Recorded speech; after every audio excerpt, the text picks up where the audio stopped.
আকাশে নীল মেঘের আনাগোনা, শিউলির গন্ধ আর কাশফুলের দোলা জানান দিচ্ছে পুজো আসছে। তাই দক্ষিণবঙ্গের মতোই উত্তরবঙ্গের মানুষও এই পুজো পাঠের প্রস্তুতি নিচ্ছে। দুর্গা আরাধনার সেই অন্য রূপ ধরা দিল বাংলা জাগর ক্যামেরায়।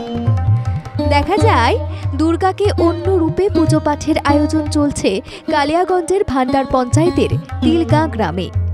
এখানে দেবীর রূপ একেবারে আলাদা। জোড়া সিংহের ওপর সওয়ার করছেন দেবী। জাগ্রত চতুর্ভুজা দেবীর মহিমাও রয়েছে ভিন্ন। তিলগাঁওয়ের প্রাকৃতিক পরিবেশের মাঝে পুজো পাঠ হয় দেবীর। এলাকার মানুষ এই দেবীকে মেন্দাই চণ্ডী বলেন। মা চণ্ডী তো চার হাতেই বলে আমরা শুনে আর দেখেও আসতেছি, এখন শুনতে হচ্ছি। এই পুজো তো ধরেন মনে হয়তো 500 বছর হবে।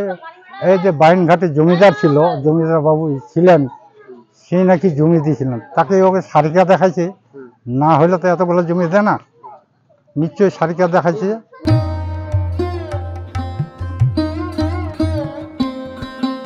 বিশ্বাস করা হয় হেমদাবাদের কাকড় সিংয়ের ঐতিহ্যবাহী উৎমাই চণ্ডীর 5 বোনের এক বোন হচ্ছে মেন্দাই চণ্ডী। এখানে অসুরবিহীন জোড়া সিংহের ওপর সওয়ার হয়েও মা চতুর্ভুজা রূপে পূজিত হন। এখানে মহাষষ্ঠীতে মায়ের বোধন হয় না। সপ্তমীর দিন এখানে মা মেন্দাই চণ্ডীর পুজো শুরু হয়। পুজো উদ্যোক্তাদের কথা অনুসারে এই মেন্দাই চণ্ডী পুজো কয়েকশো বছর পুরনো। মেন্দাই চণ্ডী পুজোর সঙ্গে নাম জড়িয়ে আছে বাহিন জমিদার বাড়ির। বাহিন জমিদার এই পুজোর জন্য বেশ কিছু জমিও দান করেছিলেন।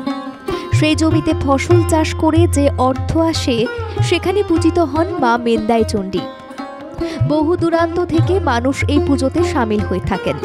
পুজোতে মাকে বিভিন্ন ধরনের ফল, নাড়ু, মুড়ি ও পায়েস মিষ্টি ভোগ হিসেবে দেওয়া হয়। মহালয়া থেকে গ্রামবাসীরা পুজো উপলক্ষে নিরামিষ ভোজন করে থাকেন।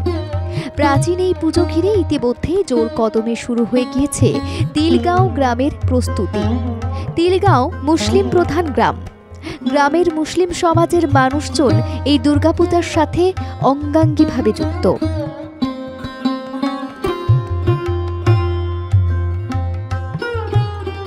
সত্যেন মহন্তের রিপোর্ট, বাংলা জাগো।